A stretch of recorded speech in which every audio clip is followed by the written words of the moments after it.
ओम शांति। हाणे असां बाप दादा बाबा खे याद था करो, खुद के पुरुष को खुद की आत्मा समझी करे बाबा के याद करो। निराकार रूप में बाबा के याद करे, मन में कुछ भी गाल जो बाबा के बताए छो।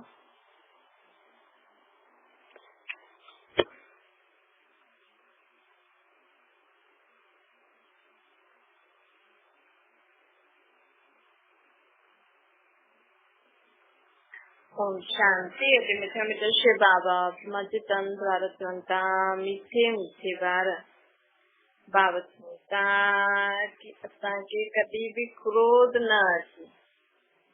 हिन जे लाइ बाबा हिकु युक्ति था ॿुधाइनि कि सभिनि सां इहो व्रत रखो, मूंखे सभिनि सां संतुष्ट रहणो आहे, सभिनि खे संतुष्ट करणो। त हिन व्रत रखण सां छा थींदो? सिर्फ़ असां एकांत में वेही करे, कॾहिं शांति में वेही करे वीचार करूं भई मूंखे क्रोध कॾहिं कॾहिं कीअं कीअं ईंदो आहे, छो ईंदो आहे। त असां पंहिंजे क्रोध खे समाप्त करे सघंदा आहियूं, पंहिंजी सभु बुराइयुनि खे समाप्त करे सघंदा आहियूं अगरि असां एकांत में वेही करे थोरो वीचार सां करूं ऐं सदा ये याद रखंदासीं कि भई असांखे सदा संतुष्ट रहणो, सर्व खे संतुष्ट करणो ई आहे, चाहे नंढो हुजे चाहे वॾो हुजे। जो हिकु ॻाल्हि जी अगरि तव्हां पकड़े वठी संतुष्टता जी, त बि तव्हांखे कोई केतिरी बि हिलाइण जी कोशिश करे त बि तव्हांखे हुन सां असंतुष्टता न। धीरे धीरे मन में संकल्प भी न ईंदा असंतुष्ट। बाबा चवंदा कि सदा ये व्रत रखी छॾो कि मूंखे सदा संतुष्ट रहणो भी आहे, सर्व खे संतुष्ट करणो भी आहे, कुछ भी थी वञे। त बाबा चवंदा कि अगर कोई बार बार गलती भी कंदो त बि हुनखे असां भई असांखे त संतुष्ट ही रहणो आहे, न गुस्सो न करणो। हुनजे बदले असां छा कंदासीं? हुनजे लाइ शुभ भावना शुभकामना रखंदासीं, हुनजे मथां रहम दिल। सम्झो असांखे केॾारे समय खां सम्झायूं था नथो करे त माण्हुनि खे गुस्सो अची वेंदो न। लेकिन अगरि असांखे सदा यादि रहंदो कि न मुंहिंजो त संतुष्ट रहण जो व्रत रखल आहे, त गुस्सो त मूंखे करणो ई न आहे। त गुस्से जे बदले सुठो सोचण लॻी, शुभ भावना शुभकामना जी दृष्टि रखंदासीं। गुस्सो रखी गुस्सो करे छा कंदासीं? हाणे कंहिं ॿार खे या कंहिंखे बि असां ॾाढो समय खां सम्झायूं था त हुन ते गुस्सो करे छा कंदा, ऐं त बि न बदले, फालतू जी एनर्जी वेस्ट। असां पंहिंजी आत्मा जी एनर्जी वेस्ट छो करो? चलो उहो न बि नथो मञे त बि वेस्ट छो करो? त असां हुन शक्ति खे शुभ भावना शुभकामना में परिवर्तन करूं। चलो सभु इहे बि ॾाढो सुठो आहे, इहे जेकी बुरी आदत इहे बि ख़तमु थी, इहे बि ठीकु थी।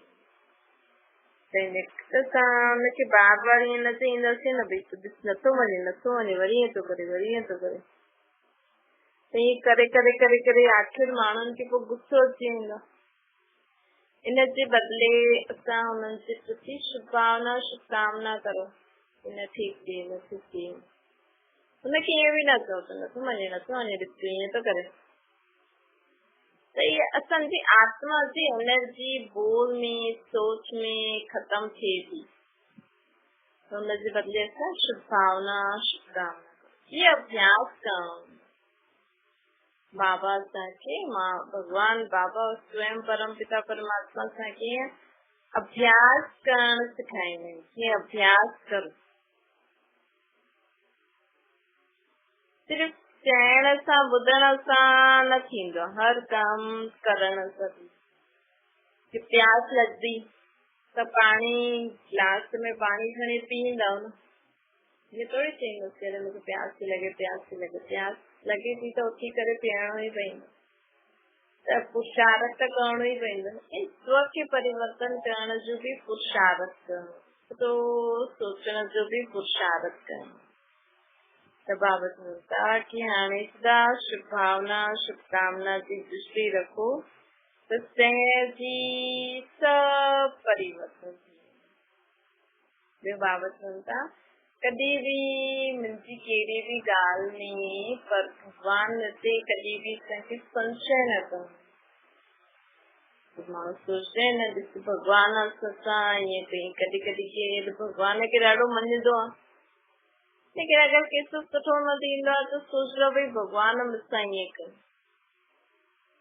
त भॻवान खे यादि करणु छॾे छॾंदा आहिनि भॻवान सां ई दूरी करे छॾंदा आहिनि त छा थींदो बाबा चवनि था ॾिसो त माण्हू अॼु भॻवान ते संशय लाइ था ॾियनि भॻवान ते ई सोचनि था कि अरे भॻवान मूंसां अहिड़ो बुरो कयो भॻवान खे पोइ माण्हू यादि ई नथो करे त बाबा चई तो कॾहिं बि ईअं न करणो ॿियो ई जॾहिं असांजे जीवन में ज्यादा परेशानियूं ईंदी हुजनि न ज्यादा ॻाल्हियूं ईंदियूं हुजनि ज्यादा दुख ईंदो हुजे त ॿियो ई जास्ती भॻवान खे यादि करणो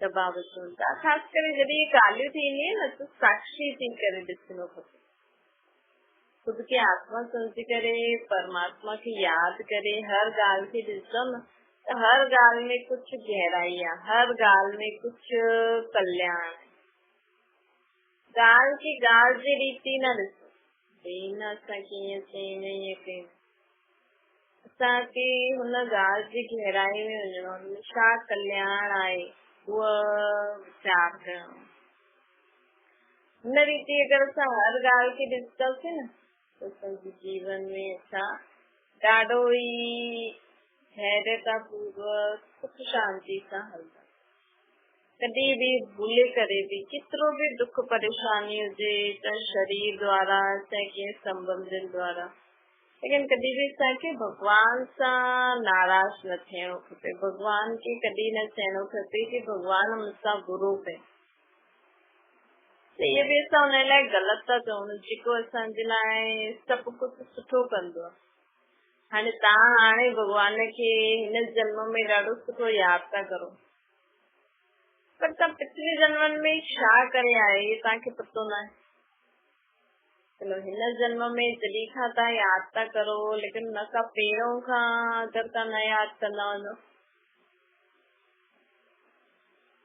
चलो तव्हां शुरू खां ई यादि कंदा आहियो लेकिन पिछले जन्मनि जो पाप जो बोझो काॾे वञे उहो केरु चुकतो कराईंदो उहो केरु चुकतो थींदो हिन जन्म में त तव्हां भॻवान खे यादि था करो बाक़ी जा असां पूरा टोटल 63 जन्म द्वापर युग खां भक्ति कंदा आहियूं हुन खां पहिरियों त असां भक्ति कंदा ई न हुयासीं सत्य त्रेता में त 63 जन्म मां हिन जन्म सां भक्ति करूं था भॻवान जो नाम जपऊं था ॾाढा सुठा आहिनि त छा थींदो भॻवान खे यादि कंदा आहियूं न त असांजे जन्म जन्मांतर जे पाप जी मैल धुलजंदी असांजे पिछले जन्मनि जे पापनि जो जेको हिसाब किताब हूंदो आहे न उहो हिन जन्म में चाहे बीमारी चाहे संबंधनि में कराट या ऊंच नीच जेको बि थींदो हुनजे ज़रिए ख़तमु थींदो रहे त बाबा चए थो हिन सां छा थींदो असांजे जीवन में ये दुख परेशानी अचे थो त मतिलबु असांजो पाप जो बोझ घटि जास्ती असां जेतिरो परमात्मा खे यादि कंदासीं न ओतिरो जास्ती असांजे पाप जो बोझ घटंदो ये सम्झ असांखे धारण करे रखे कि अगरि असां भॻवान खे मञूं था अगरि असांजे जीवन में ॾाढा दुख परेशानी अचनि थियूं त सम्झो असांजे जन्म जन्मांतर जे पापनि जो बोझ घटि थो थिए घटिजंदो थो हुन समय बि भॻवान खे यादि करणु छॾिणो न आहे जीअं वैद्य जी दवाई कंदा आहिनि त पहिरियों बीमारी उथल खाईंदी आहे न, भई वैद्य जेकी दवाई कंदा आहिनि न त थोरो सो बुखार जी दवाई कंदो त ॿियो जास्ती बुखार ईंदो, जास्ती बीमारी वो उथल खाईंदी, तेज थींदी, पोइ घटि थींदी त वो पहिरें ॿुधाईंदो भई ड्रिजजो न। त उहे ई परमात्मा खे यादि करण लॻी वेंदा आहिनि त ॿियो ई असांजे जीवन में जेका बि पाप असां कया आहिनि उन्हनि जी धुलाई थींदी आहे त असांजे जीवन में दुख बि वधंदो वेंदो। पर उन समय असांखे सम्झ में अचणो खपे कि असांजी इहा मैल साफ़ थी थिए, हिन भुगतान सां असांजी आत्मा साफ़ थी थिए, पोइ उन समय असांखे भॻवान खे छॾणो न। इन करे बाबा तो कॾहिं बि भॻवान ते संशय बुद्धि न लाए, हे भॻवान ते कॾहिं बि कोई ॻाल्हि में संशय न अचणो खपे। ॿियो बाबा चए थो अगरि परमात्मा जो प्यार जो अनुभूति हूंदी न असांखे, परमात्मा जे प्यार जी अनुभूति, मनुष्यनि जे प्यार जी अनुभूति त माण्हुनि खे हूंदी आहे, लेकिन जंहिं वटि परमात्मा जो प्यार हूंदो न उन जीवन में कोई भी रुकावट उनखे रोके न सघे कुछ भी कर्म कंदे हुए कई ॻाल्हियूं ईंदियूं न जंहिंसां माण्हू रुकी वेंदो। त अगरि परमात्मा प्यार जो अनुभूति हूंदी असांखे परमात्मा सां प्यार आहे त असां जीवन में जो कम कंदासीं, जीवन में कभी भी कोई देह संबंधता दोस्त वैभव जेका भी चीजूं आहिनि सां कॾहिं बि असां रुकदासीं न, कोई रुकावट असांखे रोकदी न, असां सदा जीवन में अॻियां वधंदा वेंदा। कोई भी विघ्न मतलब ॻाल्हियूं ईंदियूं लेकिन असां उन विघ्ननि जे कारण ठहरी न वेंदासीं, ठहरी वेंदो सदा जीवन में अॻियां वधंदा वेंदासीं। बाबा चवनि था कि कॾहिं भी ड्रामा, कॾहिं भी जीवन में कोई अहिड़ी ॻाल्हि हूंदी आहे न त बाबा चए थो ॾिस ड्रामा में असांजो पार्ट अहिड़ो ठहियल, त ड्रामा में जो पार्ट ठहियल आहे उहो त वॼंदो ई थिए। तो ये ड्रामा 5000 साल जो ठहियल आहे, जीअं टीवी में भी जो सीन आहे उहो त आहे तीअं थोरी असांखे सीन सुठो नथो लॻे त न अचे, उहे हिन सृष्टि ते 5000 साल जो ड्रामो थो हले। हर हिकु आत्मा हिकु कैसेट आहे, हुनमें ड्रामो भरियल आहे। आत्मा जॾहिं हिन शरीर रूपी टेप में ईंदी आहे त हुनजी कैसेट वॼणु शुरू थी वेंदी आहे। अॼु जेको थियो कल्ह जेको थियण उहो असांजी आत्मा में पहिरियों खां ई थी वियो, लेकिन असां जेतिरो परमात्मा खे यादि करे उनजी श्रेष्ठ मत ते हलंदासीं न त जेको ड्रामा में हूंदो आहे उहो मिटंदो त न आहे, लेकिन उहो वॾे खां नंढो, नंढे खां बि ख़तम भी थी सघे, ना जे बराबरि थिए न थिए बराबरि ये थी सघे। भई जेकी ॻाल्हि आहे उहो थींदी सही, लेकिन ना जे बराबरि उनजो असां ते असर न थींदो।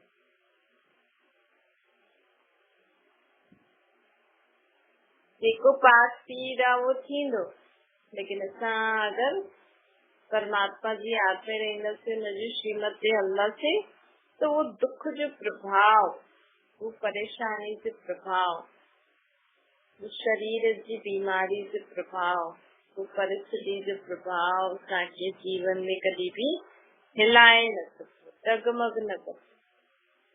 तो भगवान की यादि करणु छो जरूरी आहे?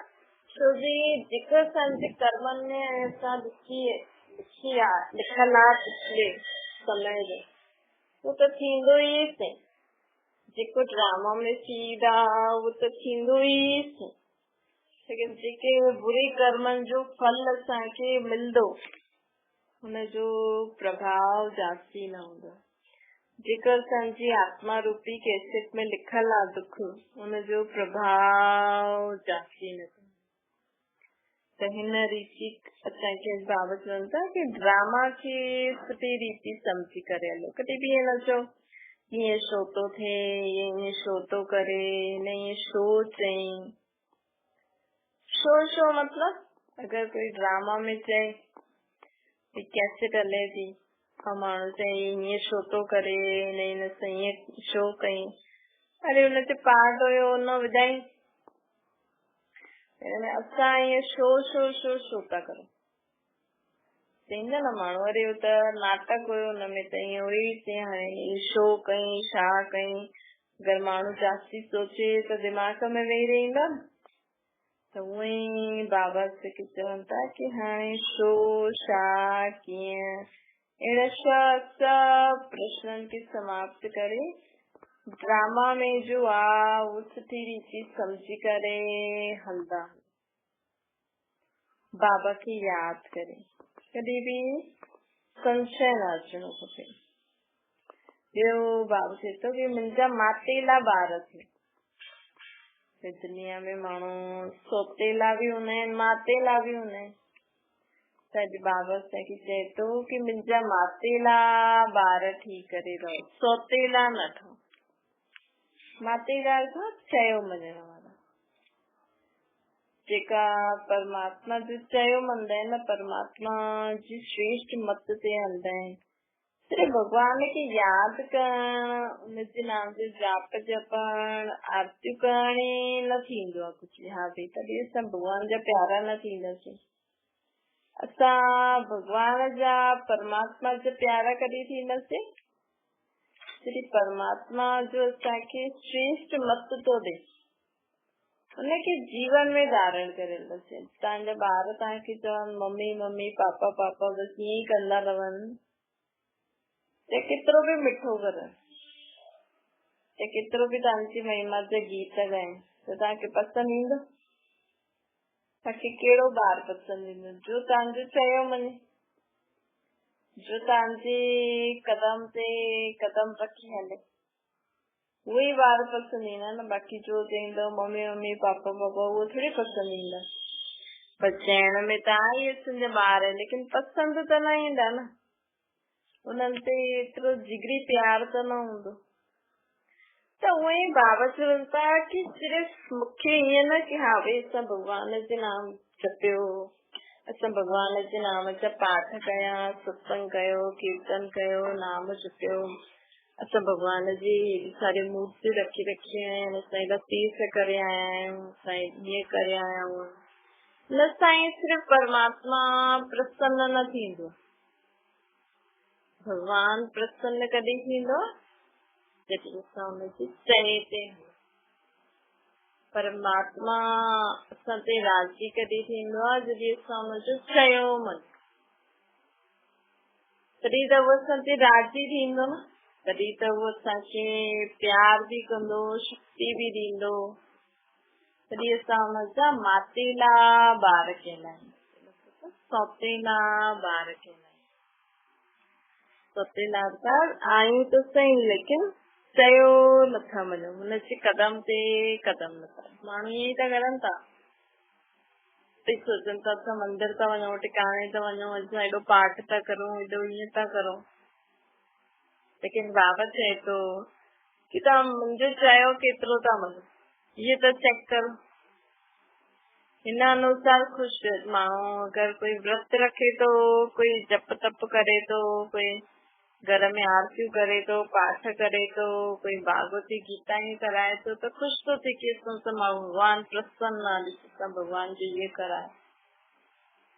भगवान अहिड़े माण्हुनि ते प्रसन्न न हूंदो आहे, अहिड़े माण्हुनि ते राज़ी न हूंदो।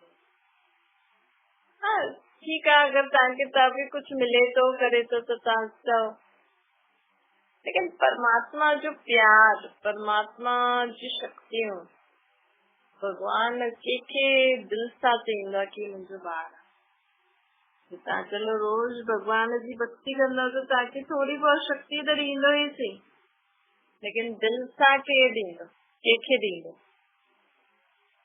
कॾहिं बि कोई बि जेको परमात्मा जो प्यारो हूंदो आहे न, जेको ॿार हूंदो आहे, वो कॾहिं बि भगवान खां कुझु मांगदो ई न हूंदो। लेकिन बिना मांगे सब कुछ मिले ते इंसान के भगवान सां कुछ घुरे ही न थो, बिना मांगे सब कुछ मिले तो उनखे, तो समझो वो परमात्मा जो प्यारो जेको मांगी करे वठे थो, ॿियनि खां छीनी करे वठे थो। क्योंकि माण्हू ॾिसो बाबा चईंदा आहिनि आपे मिले सहज मिले जो दूध बराबर, मांगी वतो त पाणी ऐं कंहिंखां छीने वतो न छिनियो त उहो रक्त बराबर थी वेंदो। अगर तव्हांखे सहज सब कुछ मिले थो न, चाहे घर में या भगवान खां बि, त उहो दूध बराबर आहे, कंहिंखां मांगो न।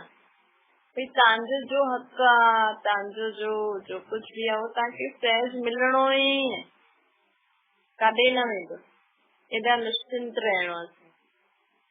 असां मांगे वतो त उहो पाणी बराबर थी वेंदो।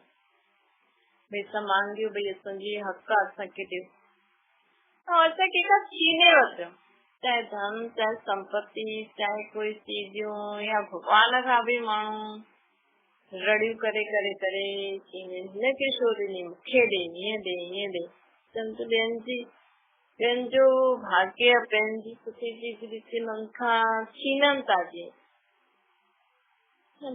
हालचाल अगर तव्हांखे मिली वियो मतलब तव्हां छीनी करे वरितो न, त उहो रक्त बराबर थी।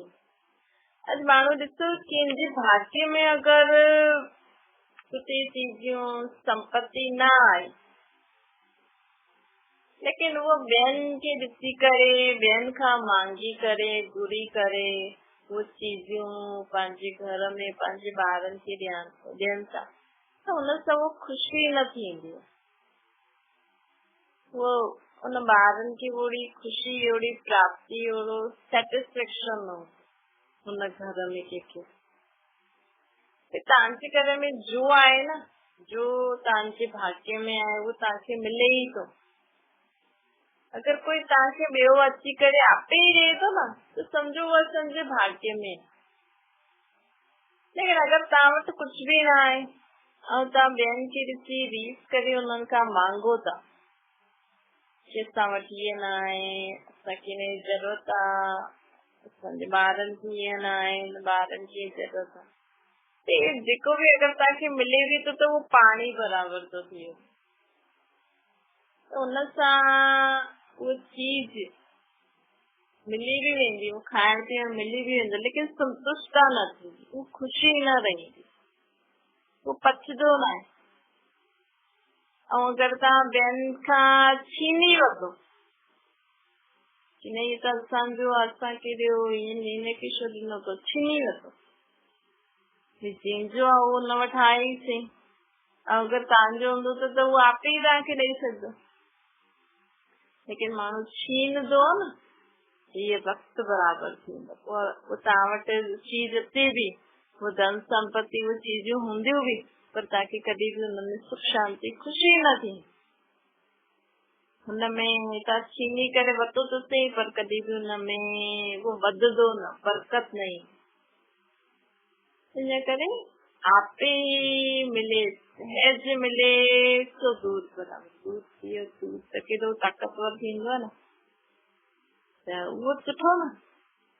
तॾहिं त बाबा चई पंहिंजी घोट त न सोचे। अगर तव्हांखे दाल रोटी खाइण लाइ आहे न, त तव्हांजी किस्मत में उहो ई आहे, तव्हांजे भाग्य अनुसार उहो ई आहे। तव्हांखे उहो ई दाल रोटी परमात्मा जो शुक्रिया करे करे खाईंदव न, त उहो तव्हांखे 36 प्रकार जे भोजन खां बि ॾाढी सुठी हुनमें स्वाद मिलंदो। लेकिन अगर तव्हां ॿियनि खे ॾिसी करे ऐं ॿियनि खां मांगी करे खाओ था, त हुनमें तव्हांखे भले तव्हांखे लॻंदो हा असां वटि हाणे ईअं आहे, लेकिन उहो ख़ुशी न हूंदी। ऐं तव्हां ॿियनि खां छीने करे खाईंदा, उहो त पेट ते पचंदो बि न। उहो ॾिसो कई माण्हू वटि न हूंदो आहे त भले चईंदा हा असांखे छीने करे, पोइ चीज ख़राब थी वेंदी आहे, उन्हनि खे सुठी बि न लॻंदी आहे, पचदी बि न आहे। बस शौक़ हूंदो आहे असां ईअं खाऊं, असां ईअं घुमूं, असां ईअं पायूं। केखा मांगे करे छीनी करे पाईंदा भी घुमदा भी, लेकिन जीवन में वो खुशी सुख शांति न रहे। जंहिंजे करे बाप छो समय ईअं थो हले न, हाणे कंहिं वटि छा आहे कंहिं वटि न आहे, त पोइ माण्हू हिक ॿिए खे ॾिसी रीस कंदा। रीस करण सां छा थींदो? जीवन में तो सुख शांति न आई, न प्राप्ति जो त अनुभव न थींदो। जे करे जेको बि असां वटि आहे त उनमें सुठो आहे। ये टे ॻाल्हियूं बाबा चित्त सदा यादि रखो। जो असांखे जीवन में सहज मिले थो त वो खीर बराबर आहे, मतलब सहज दाल रोटी मिले थो त वो खीर बराबर अथव। अगर तव्हां छोला भटूरा पनीर कंहिंखां मांगे करे खायो था त वो पाणी बराबर आहे। ऐं तव्हां कंहिंजे सां वो सभु चीजूं छीनी करे खाओ था त वो रक्त बराबर आहे।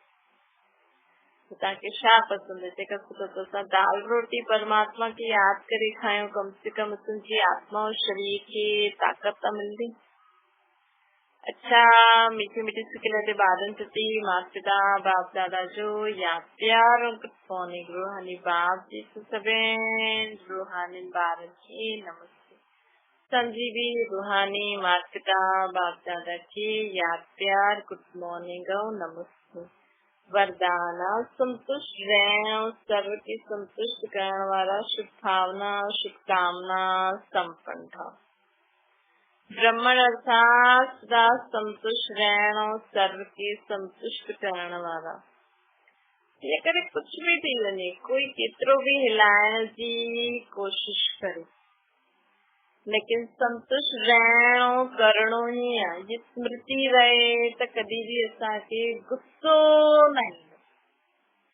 असांखे जीवन में कॾहिं भी गुस्सो कॾहिं न ईंदो जॾहिं असां सदा स्मृति में रखंदासीं कि असांखे संतुष्ट रहणो करणो, हिनजो अभ्यास करणो पवंदो।